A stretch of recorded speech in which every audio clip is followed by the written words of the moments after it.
नमस्ते बच्चों, हिंदी क्लासेस में आपका स्वागत है।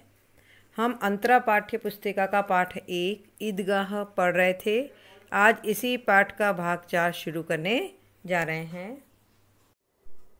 रास्ते में महमूद को भूख लगी। उसके बाप ने केले खाने को दिए। महमूद ने केवल हामिद को साजी बनाया। साजी का अर्थ होता है हिस्सेदार। उसके अन्य मित्र मुंह ताकते रह गए। यह उस चिमटे का ही प्रसाद था, अर्थात उसके चिमटे ने ऐसा प्रभाव डाला था महमूद पर कि उसने केले में भी हामिद को ही साजी बनाया, अन्य मित्रों को नहीं। 11 बजे गांव में हलचल मच गई। मेले वाले आ गए। मोहसिन की छोटी बहन ने दौड़कर भिश्ती उसके हाथ से छीन लिया और मारे खुशी के जो उछली तो मियाँ भिश्ती नीचे आ रहे और सुरलोक सिधारे। सुरलोक का अर्थ होता है स्वर्गलोक, सिधारे अर्थात वे नीचे गिरे। भिश्ती मिट्टी के थे तो वह टूट गए। इस पर भाई बहन में मारपीट हुई। दोनों खूब रोए। उसकी अम्मा यह शोर सुनकर बिगड़ी और दोनों को ऊपर से दो दो चाटे और लगाए। मियाँ नूरे के वकील का अंत उसके प्रतिष्ठानुकूल इससे ज़्यादा गौरवमय था। वकील जमीन पर या ताक पर तो नहीं बैठ सकता। अब जो नूरे वकील खरीद कर लाया था मिट्टी का, अब उसको ज़मीन पर या ताक पर तो नहीं बैठाया जा सकता। उसकी मर्यादा का विचार तो करना ही होगा। अब यहाँ देखो, बच्चे खिलौने से खेलते हुए उनका बाल मन जो है कल्पनाएं कर रहे हैं। दीवार में 2 खूंटियाँ गाड़ी गई। उन पर लकड़ी का एक पटरा रखा गया। पटरा का अर्थ होता है पटिया। पटरे पर कागज का कालीन बिछाया गया। वकील साहब राजा भोज की भांति सिंहासन पर विराजे। नूरे ने उन्हें पंखा जलना शुरू किया। पंखा जलना अर्थात पंखा करना शुरू किया। अदालतों में खस की टट्टियाँ और बिजली के पंखे रहते हैं, क्या यहाँ मामूली पंखा भी न हो? कानून की गर्मी दिमाग पर चढ़ जाएगी कि नहीं। बांस का पंखा आया और नूरे हवा करने लगे। मालूम नहीं पंखे की हवा से या पंखे की चोट से वकील साहब स्वर्ग लोक से मृत्यु लोक में आ रहे। मतलब उनको इतना ऊंचा बिठाया था किंतु वहाँ से वे गिर गए और वह भी टूट गए। मिट्टी के थे वकील तो वह भी टूट गए। और उनका माटी का चोला, चोला का अर्थ होता है शरीर, माटी का अर्थ होता है मिट्टी। मिट्टी का शरीर माटी में ही मिल गया, अर्थात मिट्टी का शरीर मिट्टी में मिल गया। फिर बड़े जोर शोर से मातम हुआ, अर्थात जोर शोर से दुख मनाया गया और वकील साहब की अस्थि गूर पर डाल दी गई। गूर का अर्थ होता है कूड़ा। और फिर वो मिट्टी का वकील जो टूट गया था तो उसको उठाकर और कहाँ पर डाल दिया गया? गूर यानी कूड़े में डाल दिया गया। अब रहा महमूद का सिपाही। उसे चटपट गांव का पहरा देने का चार्ज मिल गया। लेकिन पुलिस का सिपाही कोई साधारण व्यक्ति तो नहीं जो अपने पैरों चले। वह पालकी पर चलेगा। एक टोकरी आई, उसमें कुछ लाल रंग के फटे पुराने चिथड़े बिछाए गए जिसमें सिपाही सब आराम से लेटे। नूरे ने यह टोकरी उठाई और अपने द्वार का चक्कर लगाने लगे। उनके दोनों छोटे भाई सिपाही की तरफ से सोने वाले जागते रहो पुकारते चले, यानी सोने वाले जागते रहो इस तरह पुकारते चलते हैं। मगर रात तो अंधेरी होनी चाहिए और ये काम, पहरा देने वाला काम तो रात को ही होता है, तो रात अंधेरी होनी चाहिए। महमूद को ठोकर लग गई और रात के अंधेरे के कारण महमूद को ठोकर लग गई। टोकरी उसके हाथ से छूटकर गिर पड़ती है और मियाँ सिपाही अपनी बंदूक लिए ज़मीन पर आ जाते हैं। उसकी एक टांग में विकार आ जाता है, अर्थात वो ज़मीन पे गिरता है सिपाही तो वो भी मिट्टी का खिलौना है तो उसकी एक टांग में विकार आ जाती है, अर्थात एक टांग बिगड़ जाती है यानी टूट जाती है। महमूद को आज ज्ञात हुआ कि वह अच्छा डॉक्टर है। उसको ऐसा मरहम मिल गया है जिससे वह टूटी टांग को आनन फानन जोड़ सकता है। आनन फानन का अर्थ होता है तुरंत।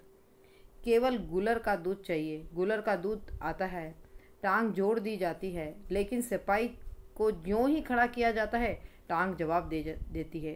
टांग जवाब दे देती है अर्थात टांग फिर से टूट जाती है। शल्य क्रिया असफल हुई। जिस तरह से उन्होंने, शल्य क्रिया यानी ऑपरेशन होता है वैसे तो, किंतु इन्होंने जिस तरह से उसकी टांग को चिपकाया था किंतु वह टूट गई तो उनकी शल्य क्रिया असफल हुई। तब उसकी दूसरी टांग भी तोड़ दी जाती है। अब कम से कम एक जगह आराम से बैठ तो सकता है। एक टांग से तो न चल सकता था न बैठ सकता था। अब वह सिपाही सन्यासी हो गया है, अर्थात अब उसको एक जगह ही बैठा दिया गया है। अपनी जगह पर बैठा बैठा पहरा देता है। कभी कभी देवता भी बन जाता है, कभी कभी तो उसको पूज भी लेते हैं बच्चे। उसके सिर का जालरदार साफा खुरच दिया गया है। अब उसका जितना रूपांतरण चाहो, रूपांतर का अर्थ होता है परिवर्तन, अब उसमें जितना परिवर्तन चाहे कर सकते हो। कभी कभी तो उससे बाट का काम भी लिया जाता है। बाट का अर्थ होता है तोलने के लिए भी उसका काम लिया जाता है। अब मियाँ हामिद का हाल सुनिए। अमीना उसकी आवाज़ सुनते ही दौड़ी और उसे गोद में उठाकर प्यार करने लगी। सहसा उसके हाथ में चिमटा देखकर वह चौंकी। यह चिमटा कहाँ था? मैंने मोल लिया है। हामिद बोलता है कि मैंने इसे पैसे देकर खरीदा है। के पैसे में? के का अर्थ होता है कितने। दादी ने पूछा कितने पैसे में? उसने बताया 3 पैसे दिए। अमीना ने छाती पीट ली। यह कैसा बेसमझ लड़का है कि दोपहर हुआ कुछ खाया न पिया, लाया क्या चिमटा? सारे मेले में तुझे और कोई चीज़ ना मिली थी जो ये लोहे का चिमटा उठा लाया? हामिद ने अपराधी भाव से कहा, तुम्हारी उंगलियां तवे से जल जाती थी, इसीलिए मैंने उसे लिया है। बुढ़िया का क्रोध तुरंत स्नेह में बदल गया, और स्नेह भी वह नहीं जो प्रगल्भ होता है और अपनी सारी कसक शब्दों में बिखेर देता है। कसक का अर्थ होता है दुख या पीड़ा। प्रगल्भ का अर्थ होता है बढ़ा चढ़ाकर बोला गया। कि दादी का स्नेह वह नहीं था जो बढ़ा चढ़ाकर अपनी पीड़ा को भी व्यक्त कर दे। अर्थात अमीना ने अपना स्नेह बोलकर व्यक्त नहीं किया। यदि वह बोलकर स्नेह प्रकट करती तो अपनी पीड़ा को भी व्यक्त कर देती। वह मुख स्नेह था। मुख का अर्थ होता है बिना बोले। वह तो बिना बोले ही हामिद से प्यार कर रही थी। खूब ठोस रस और स्वाद से भरा हुआ वह प्यार का जो रस था वह आनंद से भरा हुआ था। बच्चे में कितना त्याग, कितना सद्भाव और कितना विवेक है। और दादी अमीना सोच रही है कि बच्चे हामिद में कितने त्याग की भावना है, कितनी सद्भाव का मतलब होता है अच्छी भावना, और कितना विवेक यानी समझदारी है। दूसरों को खिलौने लेते और मिठाई खाते देखकर इसका मन कितना ललचाया होगा। इतना जब्त इससे हुआ कैसे? जब्त का अर्थ होता है सहन करना। दादी मन में सोच रही है कि दूसरे बच्चे जो मेले में खिलौने और मिठाई खरीद रहे थे और मिठाई खा रहे थे तो उसका मन अर्थात हामिद का मन कितना ललचाया होगा। कैसे उसने अपनी इच्छाओं पर नियंत्रण किया होगा, इतना उसने कैसे सहन किया होगा। वहाँ भी उसे अपनी बुढ़िया दादी की याद बनी रही। अमीना का मन गदगद हो गया। गदगद होना यानी प्रसन्न हो गया। और अब एक बड़ी विचित्र बात हुई। हामिद के इस चिमटे से भी विचित्र। बच्चे हामिद ने बूढ़े हामिद का पार्ट खेला था और बुढ़िया अमीना बालिका अमीना बन गई। वह रोने लगी। अर्थात देखिए यहाँ पर बताया कि बच्चे हामिद ने बूढ़े हामिद का पार्ट खेला था और बुढ़िया अमीना बालिका अमीना बन गई और रोने लगी। ईदगाह से जब हामिद ने खिलौने और मिठाई नहीं लेकर और अपनी दादी के लिए चिमटा खरीदा और ये सोच के कि दादी खाना बनाती है और उसके हाथ रोज़ जल जाते हैं, तो उसने ये दादी की चिंता करते हुए चिमटा खरीदा जो कि एक बाल स्वभाव के बिल्कुल विपरीत था। उस समय हामिद ने एक अनुभवी, समझदार और घर की चिंता करने वाले किसी बूढ़े व्यक्ति के समान व्यवहार किया था। और इधर देखो बूढ़ी अमीना ने सोचा कि हामिद ने मेरी चिंता करते हुए अपनी कितनी इच्छाओं का त्याग किया, और हामिद का स्नेह और त्याग देखकर वह बच्चों की तरह फूट फूट कर रोने लगी और हामिद उन्हें चुप कराने का प्रयास कर रहा था। तब ऐसा लग रहा था मानो हामिद बूढ़े हामिद का व बूढ़ी अमीना बालिका अमीना हो गई हो। दामन फैलाकर हामिद को दुआएं देती जा रही थी और आंसू की बड़ी बड़ी बूंदें गिराती जाती थी। हामिद इसका रहस्य क्या समझता, क्योंकि हामिद तो छोटा बालक था, वह इसका आशय क्या समझता। अब हम इस पाठ के प्रश्न हल करेंगे। पहला प्रश्न है, ईदगाह कहानी के उन प्रसंगों का उल्लेख कीजिए जिनसे ईद के अवसर पर ग्रामीण परिवेश का उल्लास प्रकट होता है। तो देखिए, कहानीकार ने ईद के अवसर पर ग्रामीणों में उल्लास दिखाया। इस पाठ में गांव भर में हलचल थी। ईदगाह जाने की तैयारियां हो रही थी। किसी के कुर्ते के बटन नहीं थे तो वह पड़ोस के घर में सुई धागा लेने जा रहा था। किसी के जूते कड़े हो गए थे तो वह तेल डलवाने के लिए तेली के पास भागा जा रहा था। बच्चे भी ईदगाह जाने और वहाँ मेला देखने के लिए प्रसन्न हो रहे थे। इस प्रकार ईद के अवसर पर उत्पन्न ग्रामीण परिवेश का उल्लास व्यक्त करने वाले कई प्रसंग इस कहानी के अंतर्गत है। प्रश्न 2, उसके अंदर प्रकाश है, बाहर आशा। विपत्ति अपना सारा दल बल लेकर आए, हामिद की आनंद भरी चितवन उसका विध्वंस कर देगी। इस कथन के आधार पर स्पष्ट कीजिए कि आशा का प्रकाश मनुष्य को विपरीत परिस्थितियों में भी निरंतर आगे बढ़ने की प्रेरणा देता है। इसका उत्तर होगा इस पाठ के अनुसार कि हामिद गरीब था, किंतु अपनी दादी अमीना द्वारा यह कहे जाने पर कि तुम्हारे अब्बा जान रुपये कमा कर लाएंगे और अम्मी जान अल्लाह मियाँ के यहाँ से तुम्हारे लिए बहुत सारे तोहफे लेकर आएगी, और इन्हीं बातों के कारण हामिद जो है अपने मन में कई आशाएं उसने बना रखी थी। दादी अमीना को तो सच्चाई पता थी कि अब उसके अब्बा जान और अम्मी जान इस दुनिया में नहीं है। पैसे के अभाव में ईद के आने पर भी वह खुश नहीं थी, किंतु हामिद तो आशा के बल पर उमंग से भरा हुआ था, और ऐसी उमंग थी जो मुसीबतों का सामना कर देती थी। आशा बच्चों का बहुत हौसला बढ़ा देती है। आशा से प्राप्त खुशी के आगे कठिनाइयाँ उन्हें थोड़ी भी बाधक नहीं लगती हैं। प्रश्न नंबर 3, उन्हें क्या खबर कि चौधरी आज आंखें बदल ले तो यह सारी ईद मुहर्रम हो जाए। इस कथन का आशय स्पष्ट कीजिए। देखिए, इस पाठ के अनुसार उत्तर देंगे हम कि ईद के दिन बालक मेले में जाने के लिए बहुत उतावले थे, किंतु बड़े बूढ़ों को तो गृहस्थी की जिम्मेदारियां पूरी करनी थी। उन्हें सेवैयां पकाने के लिए दूध और शक्कर की व्यवस्था करनी थी। जिनके पास रुपये नहीं थे वे लोग चौधरी कायम अली जैसे पैसे वाले धनवान लोगों से रुपये उधार लेने के लिए जा रहे थे। बच्चों को इस बात की कल्पना ही नहीं हो सकती थी कि कहीं चौधरी बदल न जाए, और यदि चौधरी पैसे देने से मना कर देगा तो क्या होगा, उन घरों में ईद नहीं मनेगी। तब उनके घर में खुशी के माहौल के स्थान पर मुहर्रम के समान दुख का माहौल पैदा हो जाएगा। बच्चे नहीं जानते थे कि गरीबों को उधार लेकर त्योहार मनाना पड़ता है। प्रश्न नंबर 4, मानो भ्रातृत्व का एक सूत्र इन समस्त आत्माओं को एक लड़ी में पिरोए हुए है। इस कथन के संदर्भ में स्पष्ट कीजिए कि धर्म तोड़ता नहीं जोड़ता है। इसका उत्तर होगा कहानीकार ने ईदगाह में पंक्तियों में खड़े होकर एक साथ सामूहिक क्रियाएं करते हुए रोजेदारों का बहुत सुंदर वर्णन किया है। लाखों लोगों के सिर एक साथ सिजदे में झुकते थे।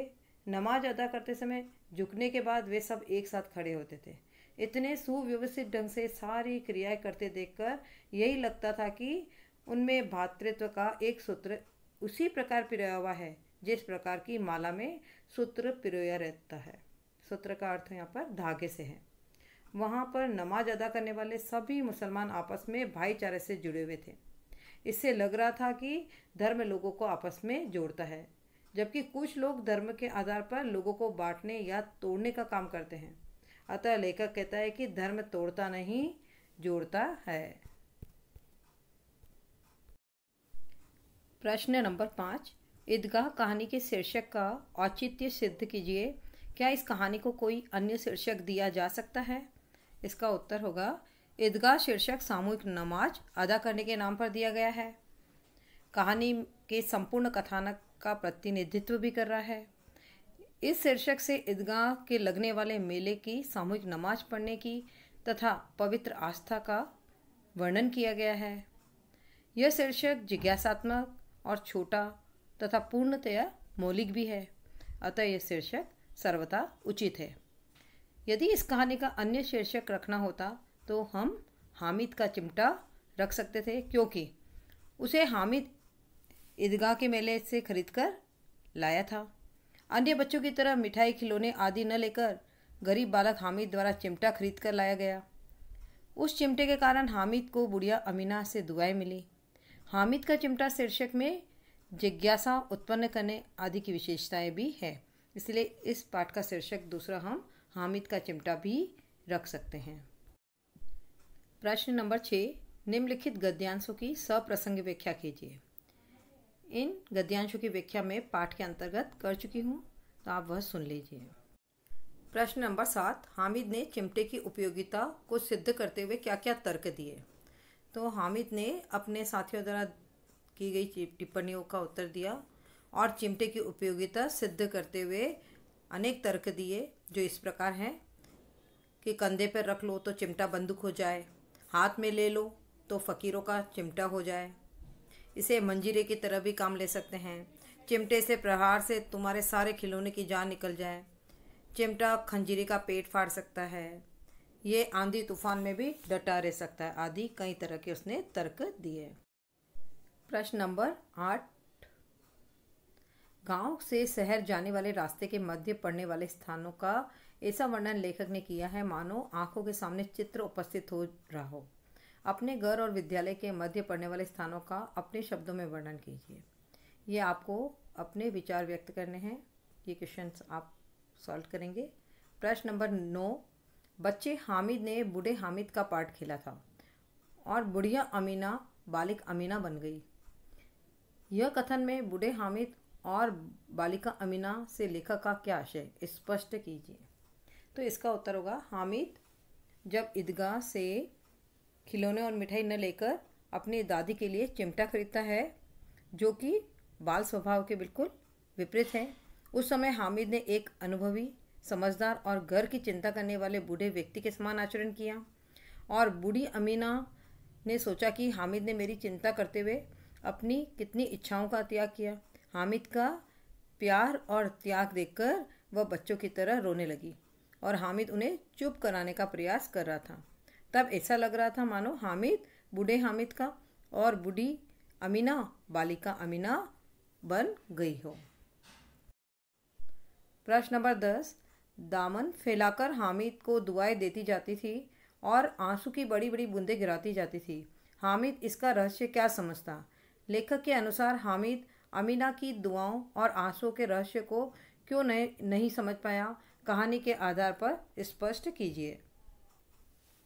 इसका उत्तर होगा, जब हामिद की दादी ने उसे 3 पैसे मेले में खर्च करने के लिए दिए थे, किंतु उसने उन पैसों से दादी का ध्यान रखते हुए चिमटा खरीद लाया और घर आने पर जब दादी ने उसे डांटा तो उसने संकोच के साथ कहा कि तुम्हारी उंगलियां तवे से जल जाती थी, इसीलिए मैंने ये चिमटा खरीदा है।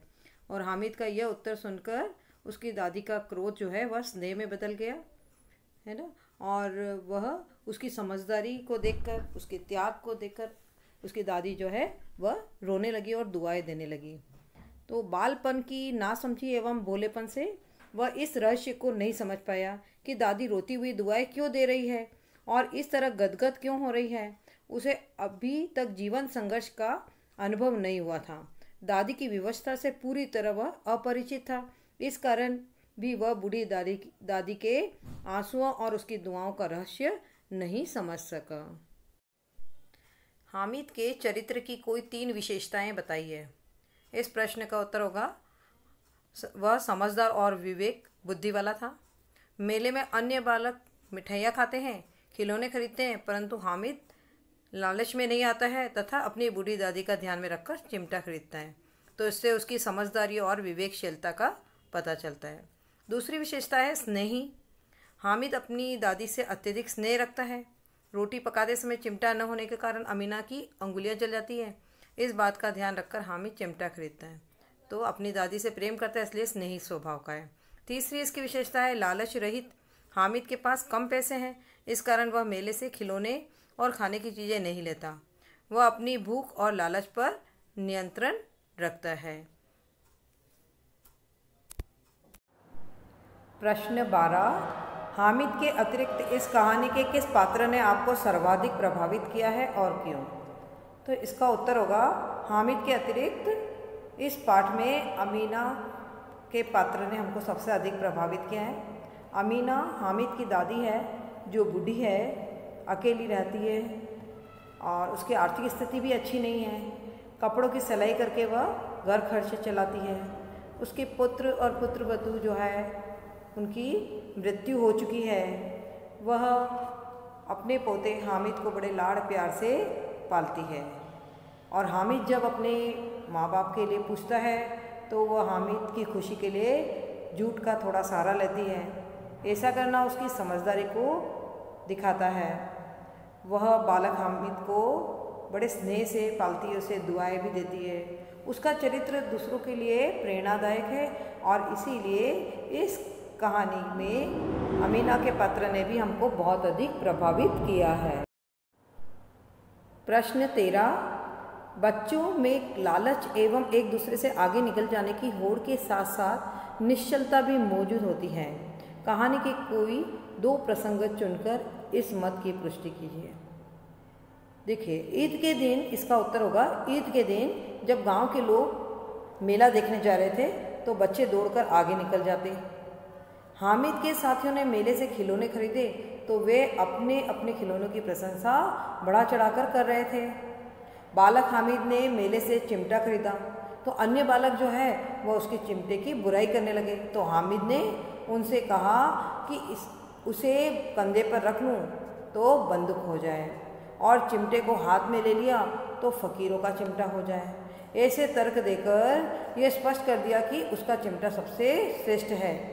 तब बाल सुलभ निश्चलता के कारण बच्चों ने अपने खिलौने देकर बदले में चिमटा देने के लिए हामिद से कहा। ठीक है, इस प्रकार खिलौनों का प्रसंग बच्चों में विद्यमान होड़ की प्रवृत्ति को भी दर्शाता है। और फिर आगे हम ये भी देखेंगे कि बच्चों में खिलौने और मिठाई का अधिक आकर्षण, अधिक लालच होता है। जैसा कि चिमटा लाने पर अमीना ने हामिद के बारे में सोचा था कि दूसरों को खिलौने लेते और मिठाई खाते देखकर इसका मन कितना ललचाया होगा। इस तरह के उदाहरण इस पाठ में दिए गए हैं। प्रश्न 14। प्रेमचंद की भाषा बहुत सजीव, मुहावरेदार और बोलचाल के निकट है। कहानी के आधार पर इस कथन की सार्थकता स्पष्ट कीजिए। उत्तर होगा इसका, प्रेमचंद जी को जीवन का गहरा अनुभव था, इसी आधार पर उनकी भाषा में सजीवता थी।